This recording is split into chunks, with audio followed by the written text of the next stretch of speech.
Well, hello there, you're watching the press preview, a first look at what is on the front pages. In the next half hour then, we'll see what's making the headlines with the political commentator, Adam Boulton, and the journalist and broadcaster, Daisy McAndrew. Lovely to see both of you. So let's take a look then, shall we, at the front pages. One story, of course, dominating today. The FT leading on the declaration from President Trump of peace in the Middle East as the final 20 living Israeli hostages are freed. The front page of the Metro also leads on the return of those hostages and a photograph of reunited twins, Ziv and Gali Berman. The Daily Star's front page features a photo of those twins too, with the words, "Hug of Love." The Guardian's headline, "Truce brings joy as Israelis and Palestinians are freed." The Eye also leading on the joy felt by the families of those released. "We did not give up faith and we did not lose hope." Similar words on the front page of the Express. The long, painful nightmare is over. The Times leads on the reunification, again, of the freed hostages and their families. After 737 days in captivity, the Sun exclaims, "Freed from hell," as the hostages return home. On the front page of the Daily Mail, the reunion today of the former Israeli hostage, Noah Argamani, and her boyfriend, Avinatan Or, who was freed today. And the Telegraph leads on Trump's call to end the war in Ukraine now, after his declaration of peace in the Middle East. We'll come on to that in a moment, but let's dwell, first of all, with Adam and Daisy of the extraordinary events of today, Daisy. Yeah, it's been one of those days where you, even if you weren't a journalist, you'd have found it hard to drag yourself away from those pictures and watching everything. Obviously, the politicians all lining up, but much more importantly, the families of the hostages being reunited and being reminded of the plight that they have been suffering for the last 2 years, because with everything else that's been happening, they have been, of course, not forgotten, but not as prominent in some of the press as they perhaps should have been. So being reminded of some of the terrible stories, being sort of, rejoicing at their reunions today, and also just for once being able to talk about a good news story.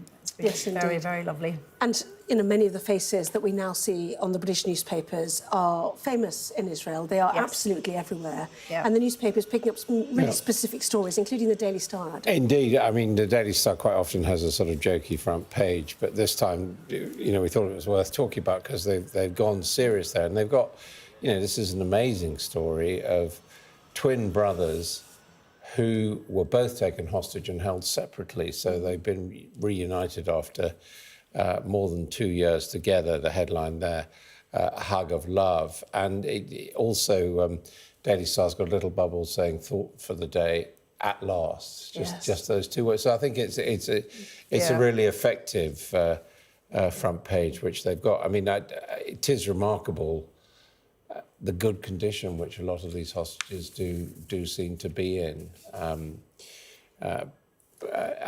certainly the two brothers look pretty healthy. I mean, we thought initially that these hostages, who obviously have been held for the longest period, would probably be straight to hospital and they wouldn't be shown to the public, but not at all. And indeed, members of their family were very often in hostage squares, seeing the video pictures come up and becoming elated. Yes, and this is brothers Gali and Ziv Berman, both 28 years old, taken from Kfar Azar, and it is previously released hostages who said that they were held separately. So that's the evidence for that. And you're right, some humanitarian organisations suggesting that those freed now look in better condition, oddly, than those freed in January and February of this year. I think one of the reasons people say for that is that these were Hamas's last trump cards. They had to keep them alive because the more hostages they had, the more negotiation possibility they had. And actually, going on to, we're going to look at the Mail. In fact, this amazing love story, known as Romeo and Juliet, this couple that were torn apart at the festival, at the music festival, and became so famous around the world. But actually, they're saying Avinatan, he's lost 40% of his body weight, they're saying. So he's the other end of the extreme and is very, very skinny. But of course, this is, the Mail have put this on the story because again, she has become incredibly famous over the last couple of years. She's one of those hostages who's been travelling on since she was released. She was released in an IDF raid that they got her at. Obviously, incredibly dangerous after 8 months, with her mother dying just a couple of weeks later. But she's been going all around the world to the UN, to the White House, talking about bringing the hostages home, and obviously specifically bringing her boyfriend home. Because one of the bits of the story that we can now be told publicly is that he wasn't just a festival goer, he wasn't just a soldier, he was part of Israel's sort of version of the SAS. So he was a real prize as a hostage, which is obviously why there's been a sort of blackout on what his real proper job was. I mean, some people have been saying today, why is it only men who've been released today? Well, the answer is that the women have either been released or, in this case of Noah, liberated previously, so that the remaining hostages were men, and quite often they were people from the IDF, from the Israeli forces. Of course, some women were killed, and they're included in the total of 75 of the 250 odd hostages. I think 251, but 4 were taken couple of days previously, so in total at 255, but 75 of those were killed or were dead, including some that were actually shot or executed in front of other hostages. Yes, and this woman, Noah Argamani, as you said, a famous image from October the 7th, truly horrifying, begging for help from her boyfriend, released today as she was taken off in a motorbike. Exactly, and we all saw those pictures of her on the motorbike. She's being abducted, she's screaming for him, reaching out.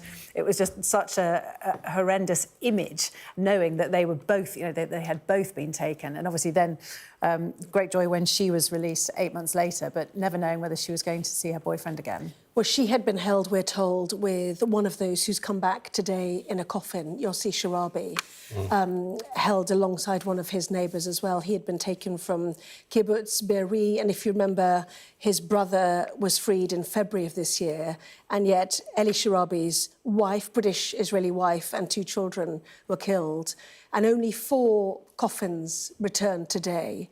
We know the figure should be much higher, and already this has become a point of contention, hasn't it? Yes, and already people saying,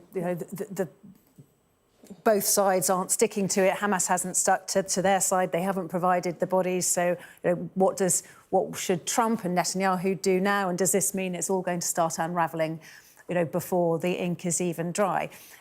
It looks like, obviously, this is such a big deal. They will hold their nerve for a bit longer. They will be hoping that those bodies are repatriated. But the other thing, looking at so many of these individual stories, is just this weekend there were more stories about how hostages who had survived had subsequently killed themselves. And that's one of the other... So then, in some ways, they're not part of the death toll, but the trauma that they'd been through was so much. There was this young man this weekend called Roy Shaker, I think his name was, who again had been quite famous. He was at the festival. He was friends with one of the famous DJs, big profile in Israel, had gone missing. Everybody had been looking for him, and he was found having left a note. And his mother had also killed herself just after, in November 2 years ago. So it's all these stories that we're not quite aware of the full picture.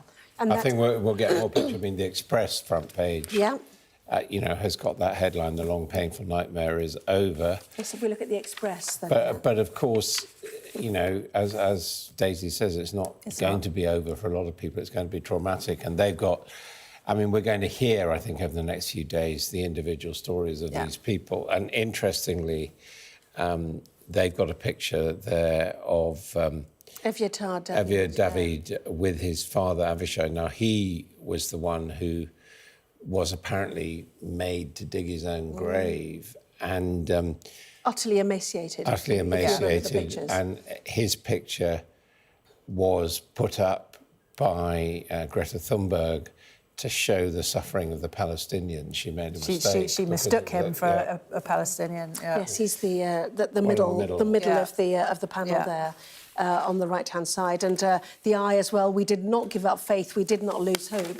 Interesting, obviously, Trump has taken the full acclaim of today, and yet the Hostage Family Forum, who've worked so hard to, give these people a voice in captivity, to fight for them daily, to put pressure on the Netanyahu government to do more, to release them as well. They also need plaudits today for the hard and determined work they've done. They do, and I think they took a very conscious decision to pretty much leapfrog over Netanyahu and try to appeal directly to Donald Trump, and that has worked. And Donald Trump today, one of the reasons he was so delayed was that he spent more time than he was meant to talking to hostages.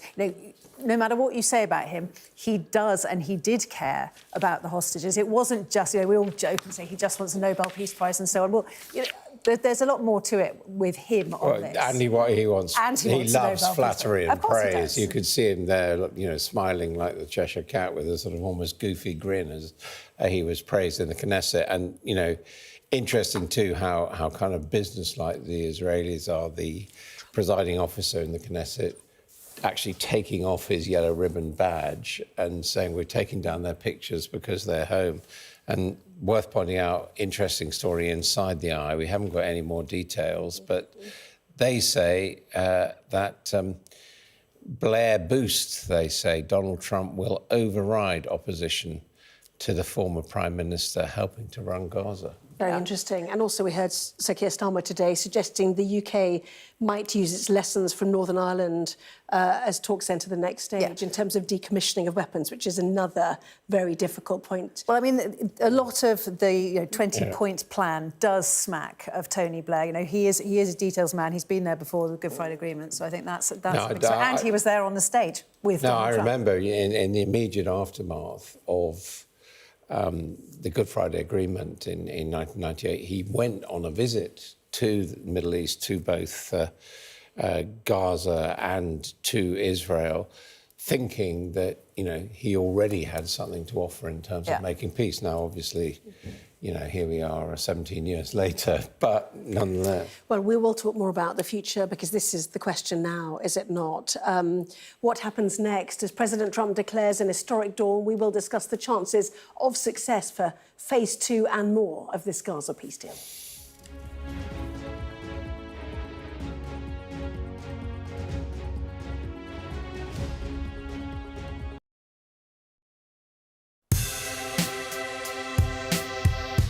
I'm Martin Brunt, and I'm Sky's crime correspondent.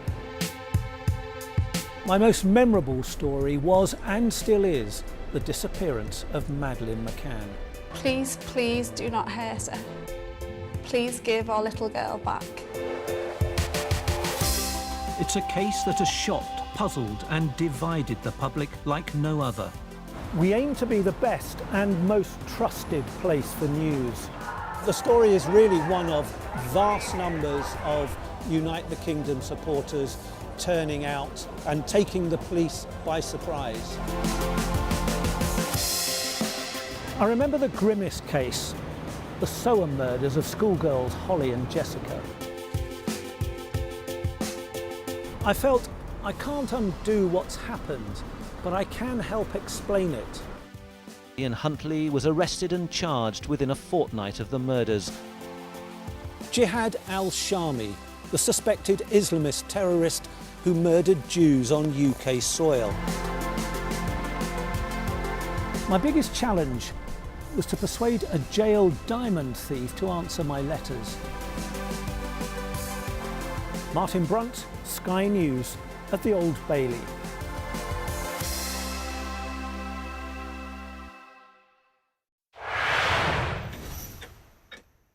Go ahead, back white jacket. Deborah Haynes from Sky News. He called you Daddy earlier. No, he did it very affectionate. Daddy, you're my daddy. Thank you. Leicester is on its knees. They've ripped the soul out of my factory and there's nothing left. It is eerily quiet. It's constantly on the brink of capacity. There's overcrowding. It's not a new thing. It's rough. There's nothing to hide. Why aren't international journalists allowed in? Are you worried about escalation? Of course I'm worried about escalation, which is why my focus is on de-escalation. The region, I think, is on edge because they are anticipating a retaliation. Iran retaliates for the US attacks.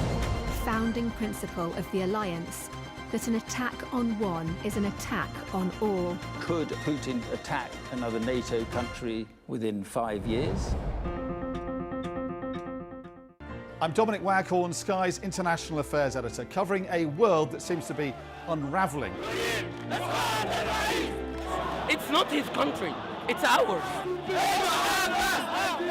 Sky News, the full story first, free wherever you get your news. It's half an hour now past the deadline that Hamas issued, and we've now seen a third barrage of rockets coming in.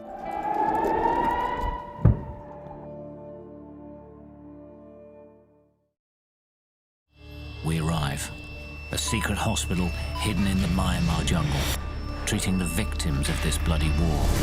This is Myanmar today. Its military rulers don't want the world to see, but we have.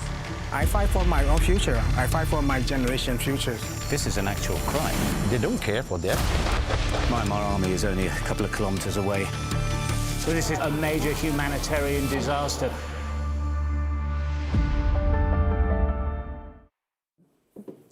Well, welcome back. You're watching the press preview with me once again, Adam Boulton and Daisy McAndrew. Welcome back to both of you.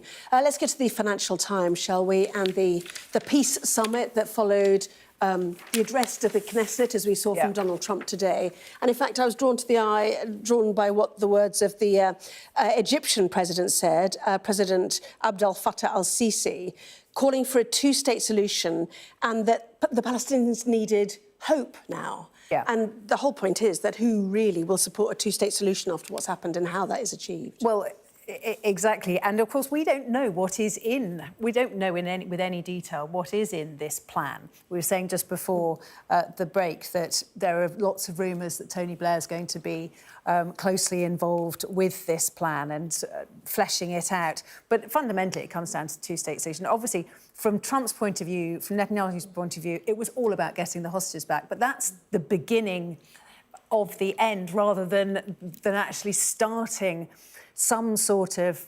rebuilding, putting the infrastructure in, doing all the things that they didn't do after Iraq. Of course, we know that Tony Blair learned all those lessons, but whether or not he is involved in this. But he's Jonathan Powell, again, who we've been discussing multiple times in the last few days. We know that he has been heavily involved in this, and in fact, he was praised by the White House today for helping them get to where they are. So there are some Brits involved in this in quite significant positions. But what is extraordinary, though, Adam, about this, just quickly, is the coalition that Donald Trump got together to get this through. Began, you might say, at the UN General Assembly, meeting the Muslim-majority nations, his visit to Saudi, Qatar, UAE as well. And the fact that actually only he could probably bring these people together in this way. And that's part of the plaudits that he's receiving today. Yes, absolutely. And it's reported that at one stage it was thought that Netanyahu would be going on to Egypt to this event, and then he didn't go. And it's being suggested that that's because some of the other guests said that if Netanyahu comes, we won't go there. But the significance of that is that this really is an Arab gathering, or there are a lot of Arab and Muslim leaders there. We see the Turkish president and Sisi and others.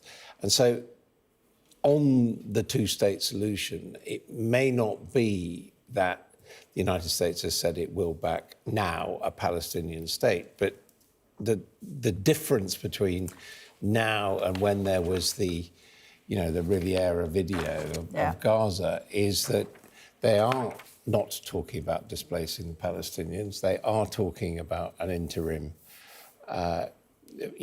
foreign intervention, and they're talking about having Gaza as a Palestinian homeland. So that's a very significant move in the thinking of the United States under Donald Trump. It was fascinating watching Trump today as he did this sort of roll call of all, the way he was doing it, his best buddies, and here's Erdogan, I'm such a fan of yours. And he was sort of saying things like, I know not many people are, but I really, really like you.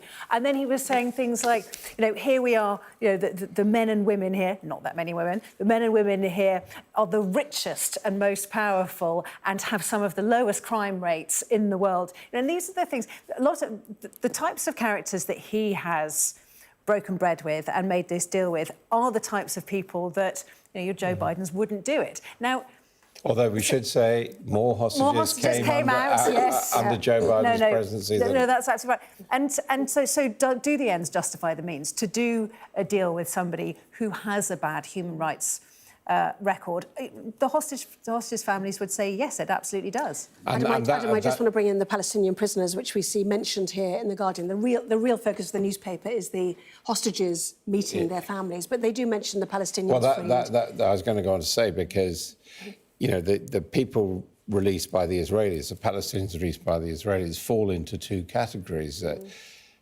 There are these 250 people, including some that have been convicted of murder, including some actually who took part in October the 7th, which, you know, I was interviewing yesterday the... Adam, got 10 seconds left. Yeah. Oh, maybe tell us... there are also 1,700 what you might regard as political prisoners. And 154 sent to Egypt. Yeah. See if... I'm Dominic Waghorn, Sky's International Affairs Editor, covering a world that seems to be unravelling. It's not his country, it's ours. Sky News, the full story first, free wherever you get your news. It's half an hour now past the deadline that Hamas issued, and we've now seen a third barrage of rockets coming in.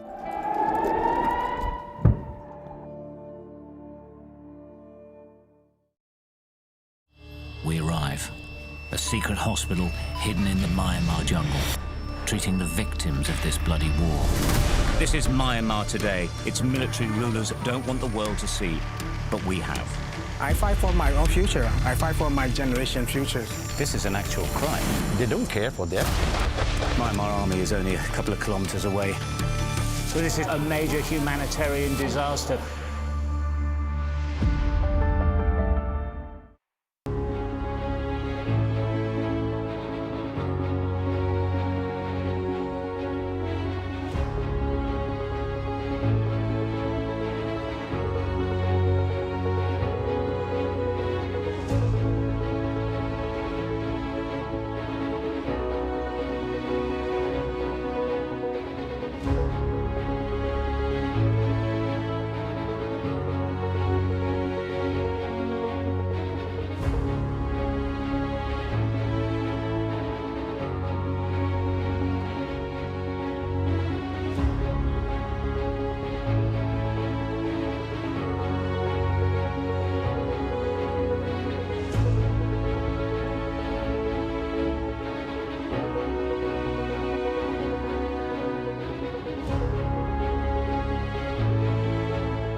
It is 11 o'clock. This is Sky News' extended press preview. Our top story.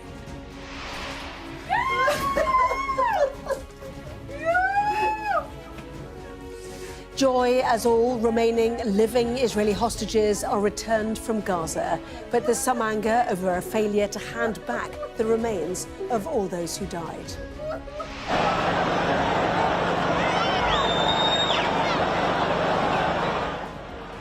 Celebrations as almost 2,000 Palestinians are released by Israel as part of the Gaza peace deal. The man who brokered the agreement declares an end to the war in Gaza and a new dawn for the Middle East. It's the start of a grand concord and lasting harmony for Israel and all the nations of what will soon be a truly magnificent region. And then in Egypt, as world leaders sign the ceasefire deal, the US president is congratulated on his work towards peace. But pressing questions now about what comes next for the peace talks and the people of this region. Well, over the next hour, we will be discussing today's news with our reviewers, Adam Boulton and Daisy McAndrew. And later, we'll have a full run-through for you of tomorrow's front pages.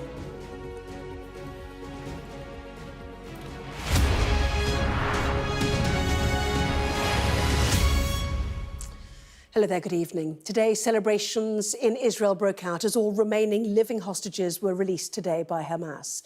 In return, Israel set free almost 1,000 Palestinian detainees and prisoners.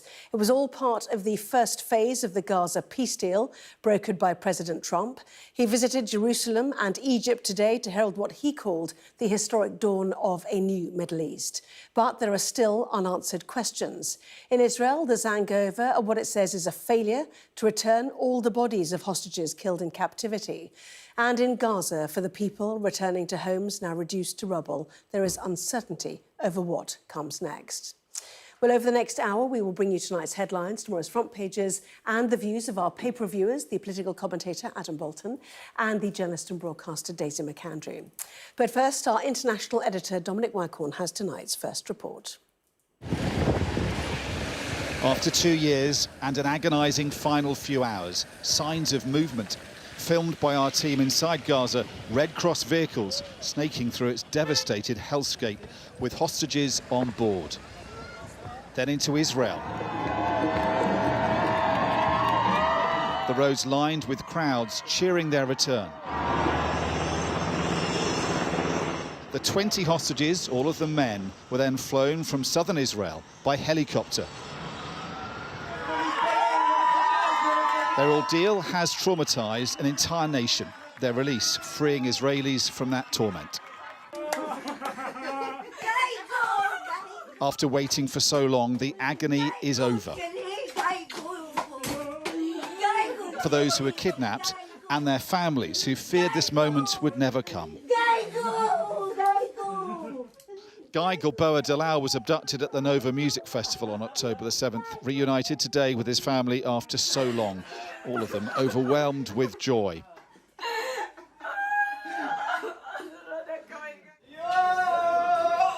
And then with his childhood friend who was kidnapped with him that day, Eviatar David and he were abducted, held together, but then separated by their captors. They are reunited now.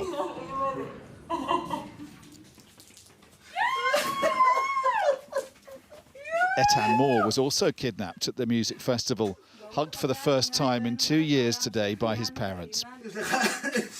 You are alive with 2 arms and 2 legs, says his father.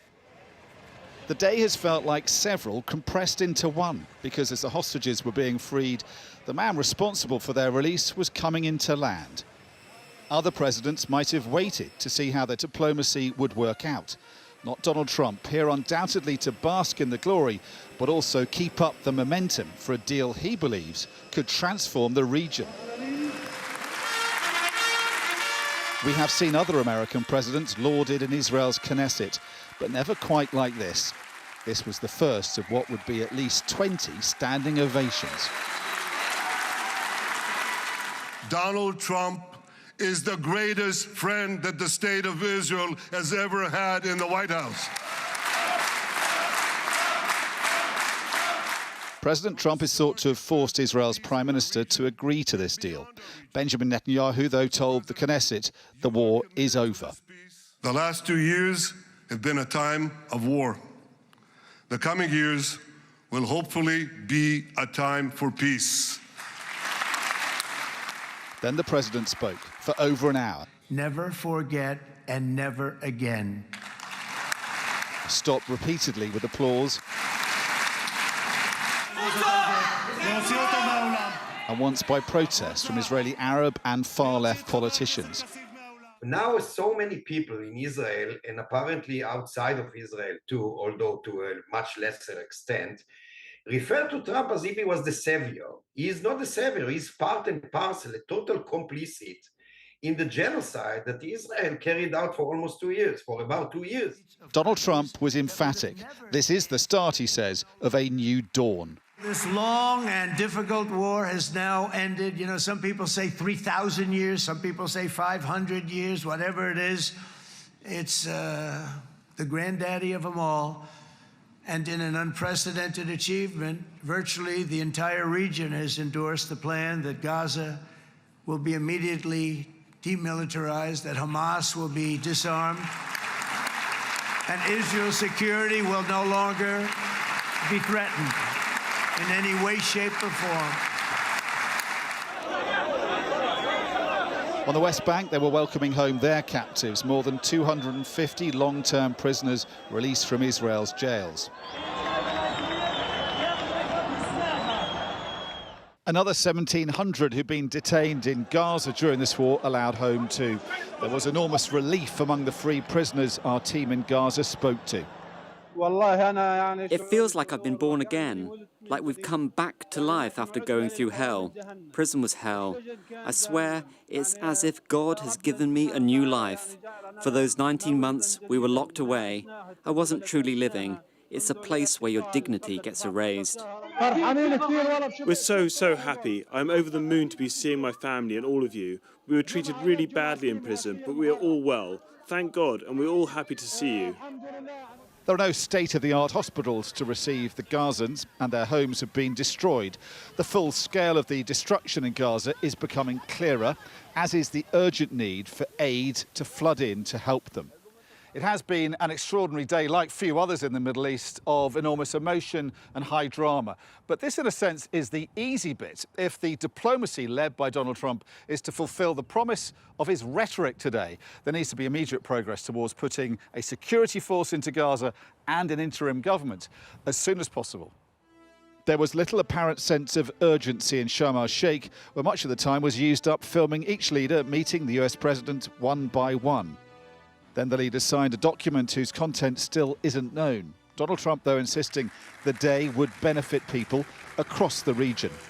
With the historic agreement we've just signed, those prayers of millions have finally been answered. Only the first phase of Trump's deal has been implemented, a 3-day ceasefire and exchange of captives. And yet the US president is already hailing a new era of peace in the Middle East. He must now start the work of making that come true. Dominic Waghorn, Sky News, Jerusalem. Well, for the Israeli hostages released, it has been a day of enormous emotion after 738 days in captivity. Well, this is the moment that hostage Matan Zangako is reunited with his mother. She tells him, "You are my life, my champion, my hero." And here, twin brothers, Ziv and Gali Berman, on the front of the Star Metro tonight. They're seen here too.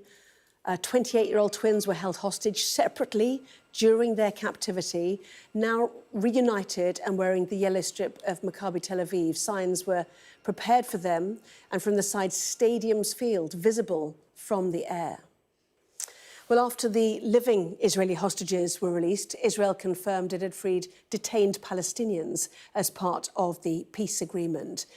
Well, there were scenes of jubilation in the West Bank as nearly 2,000 Palestinians in total were released by Israel, many of them, of course, heading straight to Gaza from where they had been taken.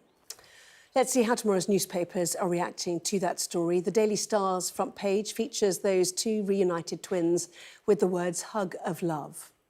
On the front of the Daily Mail, the reunion today of the former Israeli hostage, Noah Argamani, and her boyfriend, Avinatan Or, who was freed today. And The Guardian reports truce brings joy as Israelis and Palestinians are freed. While The Telegraph looks ahead, it leads on Trump's call to end the war in Ukraine after his declaration of peace in the Middle East. Well, let's get the thoughts then of our guests now, Adam Boulton and Daisy McAndrew. And most of the newspapers, Adam, have picked out on certain hostages who are freed today, which really brings home their own personal stories, does it not? Including the Daily Star with those two 28-year-old twins freed. Yeah, those two brothers who were taken on the same day but kept apart, and so they're reunited, as well as being reunited with their families. Very, very, stark, straightforward front page of the Daily Star, which often goes for a side angle on some of the big stories of the day, but today they're just telling it straight out. I thought it was really lovely the way that the Star have done it, because normally, as you said, they give us some completely ridiculous UFO or whatever it might be, and they've played it so straight today, and then thought, the top left there, just thought for the day at last, and those lovely pictures. And what you were saying, Anna, about the football club putting the messages to them on the pitch, I think very, very moving, and you could really empathise. And a lot of the papers, are printing all the different pictures of all the hostages who've been released. Well, you've got the Sun in just now, and they've gone to the trouble of putting pictures of every single released hostage today and their ages. And that's the other thing that it really brings back to you how young they are. We know that so many of them who are taken from the festival, and of course so many soldiers, are very, very young. But, you've got the pictures here, 21, 27, 25, 21, as a mum of a teenage boy, I mean, that just sends shivers. All men, because the women that were taken had largely been either liberated or released earlier on, although some, of course, didn't make it and were amongst the 75 who died. It wasn't, I saw someone saying on social media, where are the women? Well, the answer is that there weren't any by this stage, because the majority of the hostages, 140, actually came out during the previous presidency of Joe Biden. But these were the last bargaining chips, if you like, which Hamas hung on to, although most of the political analysts had said that they had gone from being an asset to being a liability for Hamas, one of the reasons why this deal was done. Yes, and the Daily Mail picks up on Noah's hero is home, the case of this young woman, Noah Argamani, snatched by terrorists on a motorbike, pleading with her boyfriend to save her, became, that iconic moment. And that, this is the Nova Music Festival again, where once again, 360 were killed at the site, 40 of them taken hostage, and her partner, Avinatan Or, aged 32, one of the 20 released today. Yes, and she has been astonishing since her release after 8 months, when she was released, by force by the IDF. The Israeli armed forces went in and rescued her, which must have been incredibly traumatic. But since then, she's barely stopped campaigning to get the other hostages out. She's been to the UN, she's been to Washington, she's been all around the world. In fact, she didn't realise that they were going to come back now, and she's been posting on social media. She had to fly back early. She had to fly back to be there for his release, and was posting some very sweet things. And she's got an interesting story. She was born in China. She's an Israeli citizen now, but born in China and then ending up being an Israeli hostage in the way she has, and people saying it's so romantic. But the other interesting story about them as a couple is, it turns out, not only was her boyfriend in the IDF, in the Israeli armed forces, but he was part of their sort of equivalent to the SAS. So he was a real prize for Hamas. So they had to keep that bit of the story completely secret for his own safety. So that's why the Mail's saying now we can reveal that he was a Special Forces soldier. Yes, and we've got the Times as well now, Adam, again putting photographs of those taken on the front page, including in the middle there, Aviatar David, who was, the awful pictures of him utterly emaciated, having to dig his own grave in Well, the the tunnel. Sun has actually got that. The Sun as well, indeed. Yeah, So it's got the horrible picture on the Sun. We don't want to give your graphics team too much of a headache by whizzing back and forth, but... I've already had someone saying, what an inane thing to say was that they looked much better. It looks as if they've been kept well, but that's the reality. The earlier batches of hostages we see were emaciated. They'd clearly been treated very badly. It appears, from what we've seen of these hostages who've been released, that their treatment had improved considerably in recent months. Well, I think there's also, we were saying earlier, they were the ultimate bargaining chip. And as you were saying, but they were also beginning to be a problem for Hamas because it was all about the hostages being released. So they couldn't afford, being brutal, they couldn't afford to lose any hostages once they only, in inverted commas, had a couple of dozen. They simply couldn't be careless about starving these people to death or allowing them to get sick. And The Guardian chooses to mention the joy for Israelis and Palestinians. Nearly 2,000 Palestinians freed today, most of them heading back to Gaza, where they'd been taken, do you remember, dressed in their underpants, their hands behind their head, sat on the sort of damaged streets of Gaza at points. Some extraordinary scenes as well. They were told not to celebrate, not to make, much of it, to show footage, not to talk about their experiences as part of this agreement. But nonetheless, very emotional scenes as they entered Gaza. And lots of observers saying that many of them, obviously they're called prisoners. Some people would call them political prisoners. Some would call them hostages. But a lot of them do look quite emaciated. And very different orchestration today of the releases. You remember the early hostages that were released by Hamas. Hamas gunmen were there parading them out. This time they were handed over in private to the Red Cross, which drove them out. And likewise, a much more informal business for the return of these Palestinians, less coverage of of course, some being deported, not being allowed to go, being deported. Those are the ones who were convicts. Yes, who were convicts, exactly. Yes, indeed. And 154, we've now been told, of the Palestinian prisoners have been taken to Egypt. This idea of going to a third party for those who are truly unpalatable for the Israelis to release, which they would include the murderers and, People have been convicted. Well, indeed, many are not convicted who are held in Israeli jails. Is part of the issue, isn't it? But those are the exactly. Also interesting who wasn't released, because there are some very famous political, but I mean political with a small p, political prisoners who have a big political following. And some of the individuals who are in Israeli jails, people have been saying, right, when we start to rebuild Gaza, we are going to need some politicians. Particularly Marwan Barghouti. And people saying, could he be allowed out? And obviously that he was one of the ones they were demanding. He has been convicted of murder by the Israelis. Also, interestingly, that a prominent doctor who was running the running the hospitals inside Gaza, he's not been released, and there's some question marks over that. OK, very interesting. We'll keep an eye. We'll find out more about which Palestinian prisoners were freed too in the coming days. As the first phase of President Trump's Gaza peace plan played out, world leaders gathered in Egypt to approve the ceasefire deal. The talk then turned to what comes next. Well, Mr. Trump declared that the war in Gaza was now over and that discussions about the second phase too of his 20-point peace plan had already begun. Phase 2 has started. And, the phases are all a little bit mixed in with each other. They're going to start cleaning up. If you look at Gaza, it needs a lot of cleanup. That's why when I talked in my speech, I talked about the debris. I used the word debris. That's debris times 10. So, but they're going to really do a job. Well, let's take a look at the aims of the next phase then. Once all hostages are returned, Hamas members who commit to peaceful coexistence will be given amnesty, and those wishing to leave Gaza will be given a safe passage out.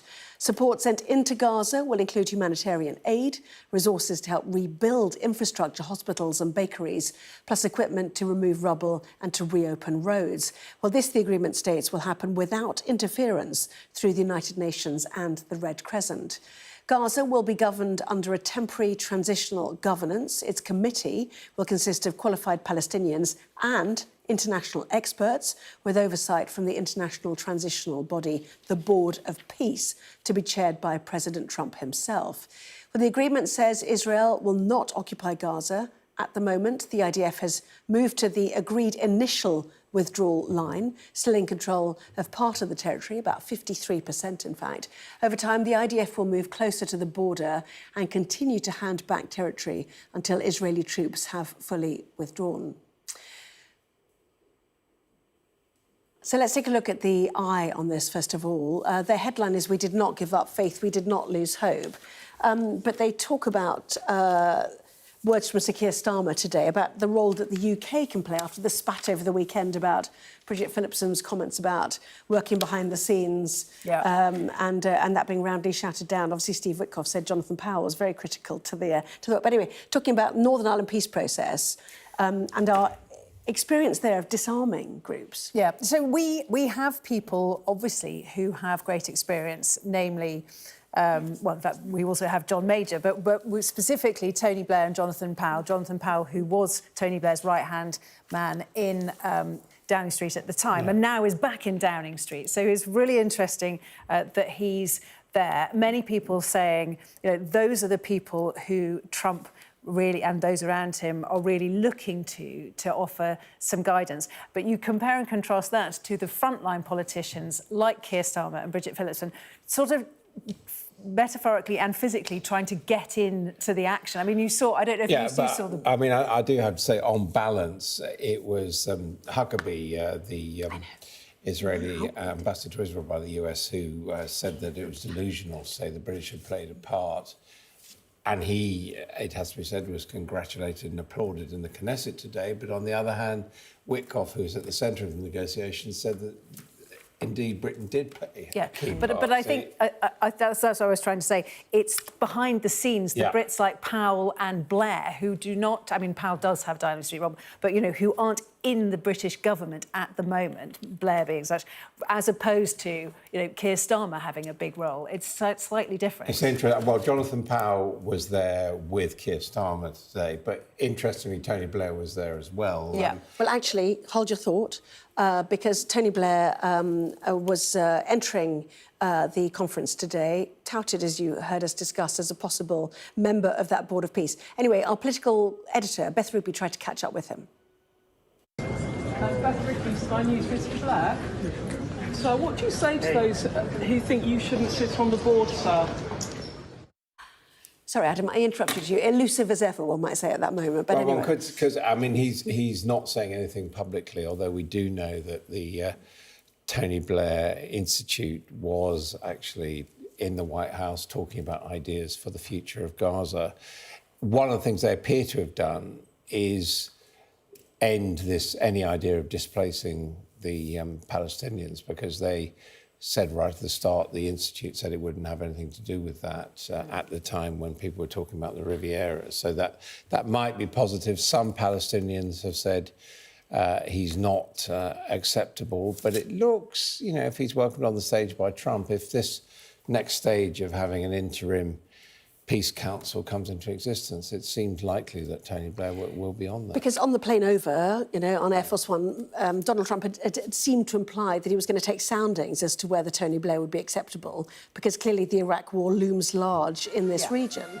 So whether his job is then to raise funds for the rebuilding, and it is now that he's given the task of, would that be more acceptable, do you think? I think that, I mean, we know Tony Blair has the experience, but as you were saying, whether or not he's palatable to certain individuals on that committee. But if it is practical experience on how to get the infrastructure working and that sort of thing, but a lot of his skills are more in the political skills. And actually, one of the reasons the Good Friday Agreement eventually ended up working is because he also had a great ability to fudge things at the time. Yeah. You know, he could kick something down the can and say, yes, you know, these prisoners will be released, or these arms will be handed over at some time in the future, in order to try to get things over.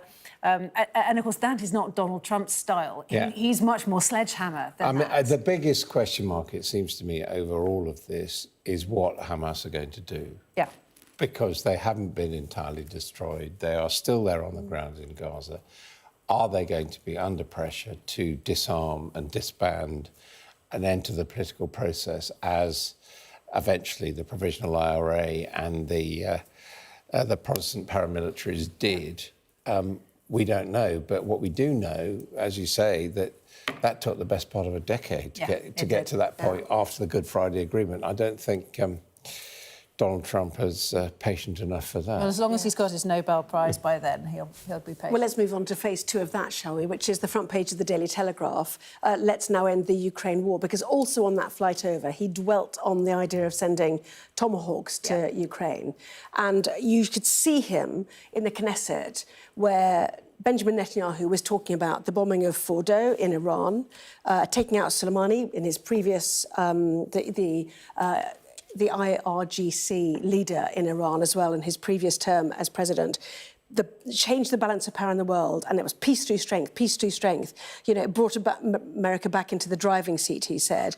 And the whole point is that we know Donald Trump likes the idea of peace through strength. And if you give something more to the Ukrainians, you know, is that an idea that he'll deliver it? Well, one really significant development today was that President Zelensky announced that he's going to the White House on Friday. And as you say, Donald Trump, he almost got carried away talking about American weaponry and how powerful it was, and he'd given it to the Israelis, and that had been what had enabled this situation now to end the war to come about. So he's kind of set himself up, really, to give Zelensky more, although it's also interesting that he didn't mention Zelensky. He did talk at length about President Putin and the fact that Witkoff had gone in for half an hour chat and stayed there for 5 hours. So, you know, as ever with Donald Trump, he's keeping us guessing. But if you take him at face value of what he told Knesset, and if you think he's lost patience with the Russians, the logic would be to give the Tomahawks to and the certainly the Ukrainians. The quote that the Telegraph is saying that of Zelensky, saying the main topics for that meeting you were just mentioning will be air defence and our long-range capabilities to maintain pressure on Russia. Mr.